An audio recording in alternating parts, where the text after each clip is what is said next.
Hello and welcome to SKB shots. మనం IPL first phase analysis అనేది చాలా పూర్తి డీటెయిల్లో మాట్లాడుకున్నాం. అలాగే దానికి ఒక ఇండియన్ యాంగిల్ జోడిద్దాం. వరల్డ్ T20 యాంగిల్ జోడించి అసలు ఎవరెవరు ఎట్లా పర్ఫామ్ చేశారు, ఫస్ట్ స్ట్రింగ్ స్క్వాడ్ ఏంటి, సెకండ్ స్ట్రింగ్ స్క్వాడ్ ఏంటి, సెలెక్టర్ల పాయింట్ ఆఫ్ వ్యూ ఏంటి అనే దాని మీద ఒక చిన్న డిస్కషన్ చేద్దాం. So let's get started.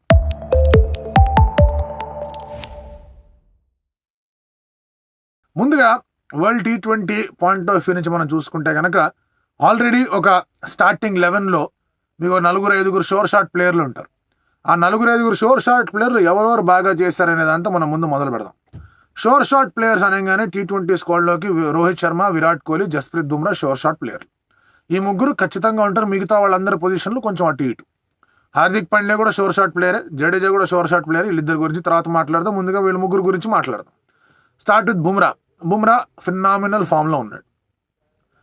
అసలు హై స్కోరింగ్ మ్యాచ్ అయిన 277లో Bumrah vented only 9 runs per over.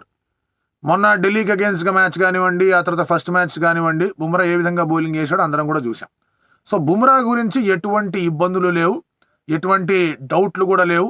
And హాయిగా బుమ్రా ఇదే ఫామ్ని, ఇదే ఫిట్నెస్ని కంటిన్యూ చేసుకుంటూ వచ్చాడంటే మనకి మ్యాచ్ని గెలిపించేస్తాడనే నమ్మకాన్ని ఇచ్చాడు. సో దాంతో బుమ్రాకి ఒక పూర్తి స్థాయి టిక్ మార్క్ అనేది ఉంది. నెక్స్ట్ ఫేజ్, ఆ తర్వాత ఫేజ్లో కూడా బుమ్రా బాగా వేస్తాడు. What ever the situation, which ever the format, he is the bloody best, అందులో డౌట్ లేదు. ఒకటే ఏంటంటే ఇంజరీలు కాకుండా చూసుకోవాలి. అది ప్రస్తుతానికి అతకున్న ఫిట్నెస్లో అయితే అయ్యేట్టు కనిపించట్లేదు. So very very happy. బుమ్రాకి huge thumbs up. Rohit Sharma ఒక innings first ball duck, but మిగతా 3 innings మంచి స్టార్ట్లు అనేవి అందించాడు.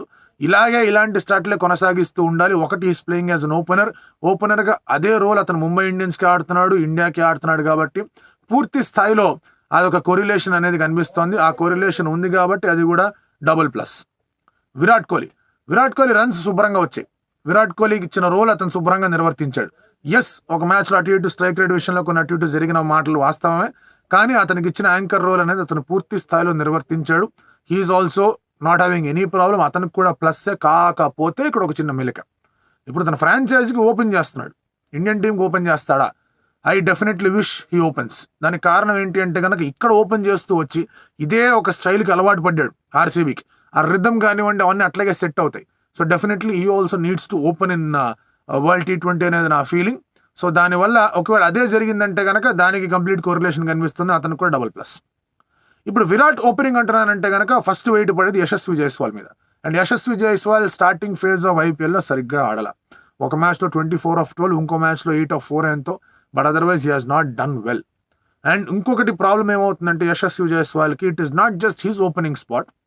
ఇప్పుడు రోహిత్, విరాట్ ఇద్దరు టీంలో ఉన్నారు.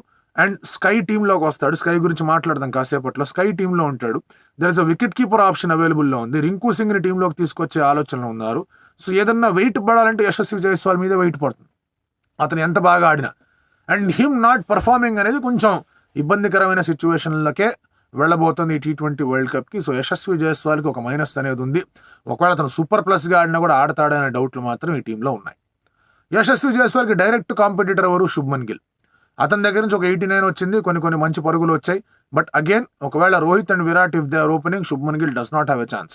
అలాగే శుభ్మన్ గిల్ రోహిత్, విరాట్ ఓపెనింగ్ కాదు, జైస్వాల్తో ఓపెన్ చేయాలన్న ఆలోచన ఎందుకు వస్తుందంటే అతను లెఫ్ట్ హ్యాండర్ కాబట్టి. సో శుభ్మన్ గిల్ అనేది ఈ స్క్వాడ్లోకి ఎంట్రీ అవడం despite scoring some magnificent runs కష్టంగానే కనిపిస్తోంది. ఇన్ టు ద మెయిన్ 11 స్క్వాడ్లో ఉండొచ్చు, బట్ మెయిన్ 11లో ఉండడం కష్టంగా కనిపిస్తుంది. Let us talk about Suryakumar Yadav. Injury కారణంగా 4 మ్యాచ్లు దూరంగా ఉన్నాడు. వచ్చిన వెంటనే వండర్లు చేస్తాడు అనుకోవడం కూడా కరెక్ట్ కాదు. But definitely he'll do wonders. ఎందుకంటే అతను ఇండియాలోనే కాదు ప్రపంచంలో కూడా T20 క్రికెట్కి సంబంధించి is the best batter. We have to just hope that he gets in to the rhythm. ఒక్కసారిగా ఆ ఫిట్నెస్ పరంగా సమస్యలు ఏవీ లేకుండా ఫుల్ ఫ్లోలోకి వచ్చేసాడంటే సరిపోతుంది. సో ఇప్పటిదాకా మనం ఎవరెవరు ప్లేయర్లకి గురించి మనం మాట్లాడుకున్నాం. షోర్ షాట్ ప్లేయర్ల గురించి విరాట్, రోహిత్, బుమ్రా అయిపోయారు. సూర్య గురించి మనం మాట్లాడుకున్నాం. Now let us look at 2 important people in the squad, allrounders, Ravindra Jadeja and అలాగే హార్దిక్ పాండ్యా. ముందుగా రవీంద్ర జడేజా గురించి మనం మాట్లాడుకుంటే కేకేఆర్కి అగేన్స్ట్గా మ్యాచ్లో జడేజా ఒక కాంట్రిబ్యూషన్ ఏ స్థాయిలో ఉంటుందో కనిపించింది. వికెట్లు తీశాడు, 3 వికెట్లు, ఫీల్డింగ్ చేశాడు, అద్భుతమైన ఫీల్డింగ్లు చేశాడు, క్యాచ్లు పట్టాడు. So this is what you expect from Ravindra Jadeja. కాకపోతే Ravindra Jadeja the batter has been misfiring. అతని దగ్గర నుంచి ఆ ఫినిష్లు రావట్లే. 2 సార్లు అవకాశం వచ్చినప్పుడు పూర్తి స్థాయిలో ఫినిష్ చేయలేకపోయాడు. సరే, ఒకసారి అయితే ఫస్ట్ మ్యాచ్లో కొంచెం ఈజీగానే ఉండింది కాబట్టి ఫినిష్ చేశాడు, కానీ ఆ తర్వాత మ్యాచ్లో మాత్రం అతని దగ్గర నుంచి పరుగులు రాలా. సో అతను పరుగులు చేయడం చాలా చాలా ఇంపార్టెంట్ అయిన అంశం ఒకవేళ కనుక if he needs to come in. ఎందుకంటే there is every chance that Jadeja main లెవెన్లో ఉండకుండా ఉండడానికి ఛాన్సులు కనిపిస్తూ ఉన్నాయి. అది ఎందుకు కనిపిస్తున్నాయి ఏంటి అనేది కూడా మనం మాట్లాడుకుందాం. But Jadeja needs to fire with the bat. Ball పరంగా, ఫీల్డింగ్ పరంగా నిన్న మ్యాచ్ కోల్కతా మ్యాచ్లో బాగా ఆడాడు. సో అదే కంటిన్యూ చేస్తే ఇంకా బాగుంటుందని చెప్పేసి ఆశిద్దాం. హార్దిక్ పాండ్యా, ఇది ఈ యొక్క స్పాట్ అనేది చాలా చాలా వైటల్ స్పాట్. హార్దిక్ పాండ్యా లాగా బ్యాట్తోనూ బాల్తోనూ కాంట్రిబ్యూట్ చేయగలిగే ఇండియన్ క్రికెటర్ లేరు, అది వాస్తవం. నియర్గా ఉండే ప్లేయర్స్ ఉన్నారు. ఇప్పుడు మీరు శివం దూబేని తీసుకున్న ఇలాంటి ప్లేయర్లు కొంతమంది కనిపిస్తున్నారు, కానీ డైరెక్ట్గా టీంలోకి నాక్ ఇన్ అయ్యే ప్లేయర్లు ఎవరు కనిపించట్లా. So for him he needs to fire with ball and bat. బ్యాట్తో ఒకే ఒక్క ఇన్నింగ్స్ అనేది బాగా ఆడాడు అతను రాజస్థాన్ రాయల్స్కి అగేన్స్ట్గా, అక్కడ కూడా అవుట్ అయిపోయాడు, కానీ మంచి నాక్ ఆడాడు. ఆ తర్వాత మ్యాచ్లో స్ట్రగుల్ లైక్ ఎనీథింగ్. సరే వికెట్లు పడ్డాయి, కొంచెం ఆగి ఆడదాం అనుకున్నాడు, all said and done, 33 ball 39, అది ఫినిష్ కాదు. సో అది బ్యాటింగ్ పరంగా అతను ఇంకా చాలా ఇంప్రూవ్ చేసుకోవాల్సిన అవసరం ఉంది, ఇంకా రాణించాల్సిన అవసరం ఉంది. బౌలింగ్ పరంగా లాస్ట్ 2 మ్యాచ్లు అతను వేయలేదు. అతను వేసినప్పుడు బాగా రన్స్కి వెళ్ళాడు. ఎందుకు వేయలేదు అనే ప్రశ్నకి లాజికల్ సమాధానం ఏంటంటే అతనికన్నా బెటర్ బౌలర్స్ ఉన్నారు అని. బట్ స్టిల్ ఇండియాకి అతను ఆడాలంటే కనుక ఈ needs to get his bowling back. Easy ఓవర్లు వేసే ప్రయత్నం చేశాడు ఫస్ట్ 2-3 మ్యాచ్ల్లో, అది కూడా వర్కౌట్ కాలేదు. కొన్నిసార్లు ఓవర్ బౌల్డ్ హిమ్సెల్ఫ్ అనే ఒక ఇంప్రెషన్ కూడా ఇచ్చాడు రాదర్, అది వర్కౌట్ కాలేదు. So Hardik Pandya, Jadeja need to fire. Jadeja mostly with the bat, Hardik Pandya 2 వైపులు కూడా బాగా ఆడాలి. ఇక్కడ హార్దిక్ పాండ్యా లీడర్షిప్ని అక్కడ కూడా మనం మాట్లాడాల్సిన అవసరం లేదు, ఎందుకంటే ఇండియన్ టీంకి లీడర్ ఇస్ రోహిత్ శర్మ, నాడు హార్దిక్ పాండ్యా. సో ఈ 2 ప్లేయర్ల గురించి కూడా మనం మాట్లాడుకున్నాం. ఇప్పుడు నెక్స్ట్ లిస్ట్లో ఉండే ప్లేయర్లు ఎవరెవరు ఉండబోతున్నారో వాళ్ళ గురించి మాట్లాడదాం. ఫస్ట్లీ మొహమ్మద్ సిరాజ్ గురించి ఎందుకు మాట్లాడుతాడంటే టీంతో 2-3 ఏళ్లుగా కంటిన్యూస్గా ట్రావెల్ చేస్తున్నాడు. ఇప్పుడు షమీ లేనప్పుడు Siraj becomes the natural option, కానీ సిరాజ్ బౌలింగ్ అనేది వర్కౌట్ కావట్లేదు. ఆర్సీబీ ఆడిన 5 మ్యాచ్ల్లో ఒకే ఒక మ్యాచ్లో అతను బాగా బౌలింగ్ చేశాడు. సరే రెండో మ్యాచ్లో కొంత ఎక్స్టెంట్ ఒక మ్యాచ్లో బాగానే బౌలింగ్ చేసినట్టు కనిపించినా అది వర్కౌట్ కాదు. Siraj needs to fire. Opening వేయాలి, టాప్ లైన్ తెచ్చుకున్నారు, సిరాజ్ 3వ ఓవర్ వేస్తున్నారు, అది వర్కౌట్ కాదు. ఆ తర్వాత సిరాజ్ రన్లు బాగా ఇచ్చాడు. ఇన్ఫాక్ట్ లాస్ట్ ఇయర్ చిన్నస్వామిలో అతని ఎకానమీ రేట్ వాజ్ ఓన్లీ 7.2 7.15 అంత ఉండింది. ఈసారి అతని ఎకానమీ రేట్ దానికి ఒక 50% ఎక్స్ట్రా ఉంది, 11-12 దాకా వెళ్తాం చిన్నస్వామిలో. సో అది డెఫినెట్ కన్సర్న్ అది. అండ్ సిరాజ్ గురించి ఎందుకు చెప్తున్నానంటే సిరాజ్ తర్వాత మిగతా పేసర్ల మీద దృష్టి వెళ్తుంది. చాలా మంది మోహిత్ శర్మని తీసుకెళ్దాం అంటున్నారు, మయాంక్ యాదవ్ని తీసుకెళ్దాం అంటున్నారు. ఇవన్నీ కూడా too early to say. Mohit Sharma definitely experience వల్ల కొంచెం వచ్చే అవకాశాలు కనిపిస్తున్నాయి, కాదనట్లేదు. కానీ Mayank Yadav very very early. టీంతో ట్రావెల్ అవ్వచ్చేమో, టీంతో అతను తీసుకెళ్ళొచ్చేమో, కానీ స్క్వాడ్లోకి తీసుకొస్తారా అనేది మాత్రం క్వశ్చన్ మార్క్ గానే కనిపిస్తుంది. సో పేస్ బౌలింగ్ యూనిట్లో India does not have too many successes year. ఎక్కడ ఏ టీంలోనే తీసుకోండి మీరు యష్దేల్ బాగా ఆడాడు కదా, యష్దేల్ తీసుకెళ్దాం అనుకుంటే that is also too early call. Harshdeep దగ్గర నుంచి సరైన రీతిలో పర్ఫార్మెన్స్ రాలా. ఆ తర్వాత మీరు భువి ఎనీవేస్ ఈజ్ అవుట్లుక్డ్. జయదేవ్ నాథ్కట్ అండ్ అలాగే నటరాజన్ టీంలోకి వస్తారా అనేది గెట్ ఇట్ అవుట్గానే కనిపిస్తోంది. ఇప్పుడు Deepak Chahar did not perform well. Shardul Thakur ఆడిందే ఒక మ్యాచ్. తుషార్ దేశ్పాండే రాడార్లోనే లేడు.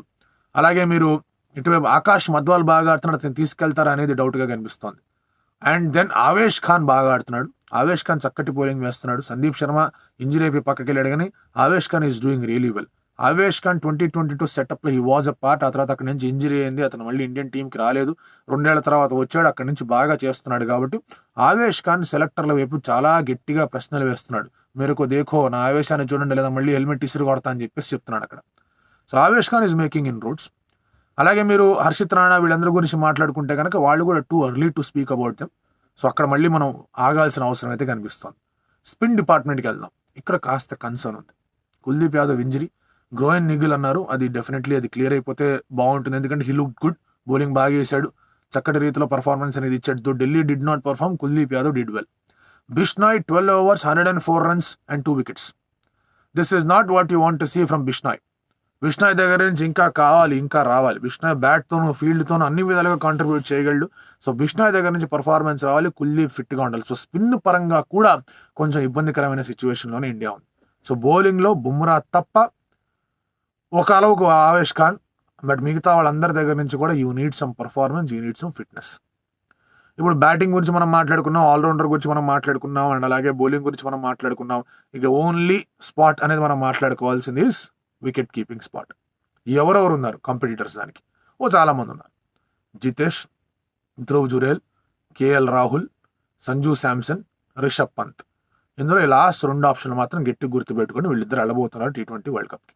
Sanju Samson and Rishabh Pant are going as keepers. ఒకటే ఏంటంటే రిషబ్ పంత్ లాస్ట్ మ్యాచ్లో ఆడినప్పుడు అక్కడే నుంచున్నాడు, ఫ్రెంచ్ క్రికెట్ ఆడాడు. ఎందుకంటే యార్కర్లు వస్తే ఒక ప్రీ మెడిటేషన్తో వచ్చాడు, ఇలా ఆడేద్దాం అనుకున్నాడు, అది వర్కౌట్ కాల. సో బట్ రిషబ్ పంత్ 2 50లు కొట్టినప్పుడు he looked super good.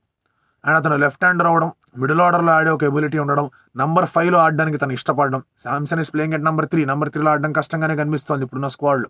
So అక్కడ ఆ ఆప్షన్ అనేది కనిపిస్తోంది కాబట్టి డెఫినెట్లీ మీకు వీళ్ళిద్దరూ ప్రైమరీ కంటెన్షన్లో ఉంటారు కీపర్స్కి సంబంధించి. రైట్ నౌ మనం అందరి గురించి మాట్లాడుకున్నాం, but there are 2 important people that we need to speak about. వాళ్ళే శివం దూబే అండ్ రింకు సింగ్. రింకు సింగ్ విషయానికి వచ్చేస్తే కనుక 2 మ్యాచ్లు బాగానే ఫినిష్ చేశాడు. చెన్నై వికెట్లో కొంచెం తడబాటు అనేది చూపించాడు, అక్కడ అందరూ చూపించారు. ఆ ఒక మ్యాచ్ పెట్టి రింకు సింగ్ మ్యాచ్ ఫినిష్ చేయట్లేదు కదా అని మాట్లాడడం కరెక్ట్ కాదు. రింకు సింగ్ ఖచ్చితంగా టీంలో ఉండాలి. రింకు టీంలో ఉండడం ఎందుకు అవసరం అంటే అటు జడేజా కానీ ఇటు పాండ్యా కానీ ఫినిష్ చేయలేకపోతున్నారు. And this boy has finish 2 matches. So Rinku ఉండడం చాలా ఇంపార్టెంట్. అండ్ రింకు ఒకవేళ వికెట్లు పడినా కూడా అక్కడ టెంపర్మెంట్ ఉంది బాగా ఆడడానికి. సో రింకు అక్కడ ఉంటాడు, అందులో డౌట్ లేదు. నెక్స్ట్ ఎవరు? శివం దూబే. స్పిన్ హిట్టింగ్ విభాగంలో శివం దూబే కన్నా బెటర్ స్పిన్ హిట్టింగ్ మిడిల్ ఆర్డర్ని చూపించండి లైఫ్ టైం సెటిల్మెంట్ వాళ్ళకి. ఎవరు లేరు. కాకపోతే problem with Shivam Dube is అతను ఇంపాక్ట్ ప్లేయర్గా ఆడుతున్నాడు. బౌలింగే కాదు కదా, ఫీల్డింగ్ కూడా చేయట్లే బాబు. సో ఎవరో ఒకళ్ళు వెళ్ళి చెన్నై వాళ్ళతో మాట్లాడాలి, బాబు శివం దూబేని కాస్త బౌలింగ్ చేయించండి చూడండి. ఎందుకంటే he's a terrific spin hitter. And అను ఉన్నాడంటే కనుక కనీసం 1-2 ఓవర్లు వస్తాయి. ఆ ఎక్స్ట్రా ఓవర్లు కూడా వస్తే ఆ 6th బౌలింగ్ ఆప్షన్ అనేది కూడా కనిపిస్తుంది, విచ్ విల్ ఆల్సో లవ్ మీరు ఎక్స్ట్రా స్పిన్నర్ని కూడా తీసుకెళ్ళి ఒక ఛాన్స్ అనేది కూడా ఉంటుంది అక్కడ. So I think Shivam Dube should come into picture. అతను బౌలింగ్ వేయించాలి, మరి చూడాలి ఎలా ఉండబోతోంది ఏంటి అని. ఇమీడియట్గా వీళ్ళందరికీ బ్యాకప్గా అక్షర్ పటేల్ గురించి మాట్లాడాలి. Is doing phenomenally well. Bowling బాగా చేస్తున్నాడు, బ్యాటింగ్ బాగా చేస్తున్నాడు, ఫీల్డింగ్ అద్భుతమైన ఫీల్డర్. బట్ అగైన్ అతను జడేజా తర్వాతే అతని మీద దృష్టి అనేది పడుతుంది.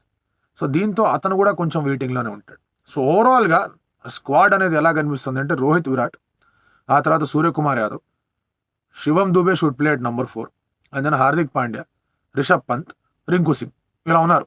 ఆ తర్వాత మీరు బౌలర్ని పెట్టుకోండి శుభ్రంగా. మీరు జడేజాని 8లో పెట్టుకుంటారా, లేదంటే మీరు బిష్నా 8తో వెళ్ళి 3 పేసర్లతో వెళ్తారా, జడేజా బిష్నాని పెట్టుకుని 2 పేసర్లతో వెళ్తారా? You have all the options available. కాకపోతే శివం దుబే నీడ్స్ టు బౌల్ ఇక్కడ, అది చాలా క్లియర్గా కనిపిస్తుంది. రిషబ్ పంత్ సరిగా ఆడట్లేదంటే కనుక సంజు శాంసన్ ఉన్నాడు ఆ పనులు చేయడానికి. Sanju Samson can come in at 4, Shivam Dube can bat at 5. స్పిన్నర్లు ఉన్నారంటే కనుక శివం దుబేని ముందు పంపించుకోవచ్చు. సో ఇలా ఈ స్క్వాడ్ అనేది కనిపిస్తోంది.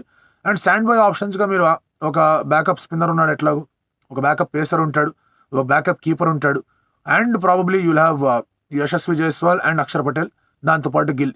ఈ ఆప్షన్స్తో వెళ్ళబోతున్నారు. సో ఐ థింక్ 17 మెంబర్ స్క్వాడ్తో వెళ్ళబోతున్నారు. ఐసీసీ 15 అనే చెప్తోంది, but I think they will allow 17 ఏమో. ఒకవేళ 15 పెట్టారంటే ట్రావెల్ స్టాండ్ బై అనే పేరు ఎలాగో ఉంది, ఆడ అక్షర్ పటేల్ని లేకపోతే ఇంకెవరినో తోస్తారు అక్కడ. Right no this looks like a squad. ఇంకా టూ అర్లీ టు సే. ఆ ఎక్స్ట్రా పేసర్గా మనం ఆవేష్ ఖాన్ అనుకున్నాం, అసలు ఉన్న పేసర్ ఎవరో కూడా తెలియట్లేదు. ఈ శివం దుబే బౌలింగ్ చేస్తాడో లేదో తెలియట్లేదు. రింకు సింగ్ ఇంతవరకు ముందుకెళ్తాడో తెలియదు. రోహిత్ అండ్ విరాట్ వాళ్ళ ఫామ్ డిప్ కాకూడదని చెప్పేసి కోరుకుందాం. బుమ్రా అలాగే కంటిన్యూ అవ్వాలని కోరుకుందాం. లాట్ ఆఫ్ అదర్ ఆస్పెక్ట్స్ ఉన్నాయి, బట్ స్టార్టింగ్ ఫేజ్లో మాత్రం this looks like the squad. మీరేమనుకుంటున్నారో?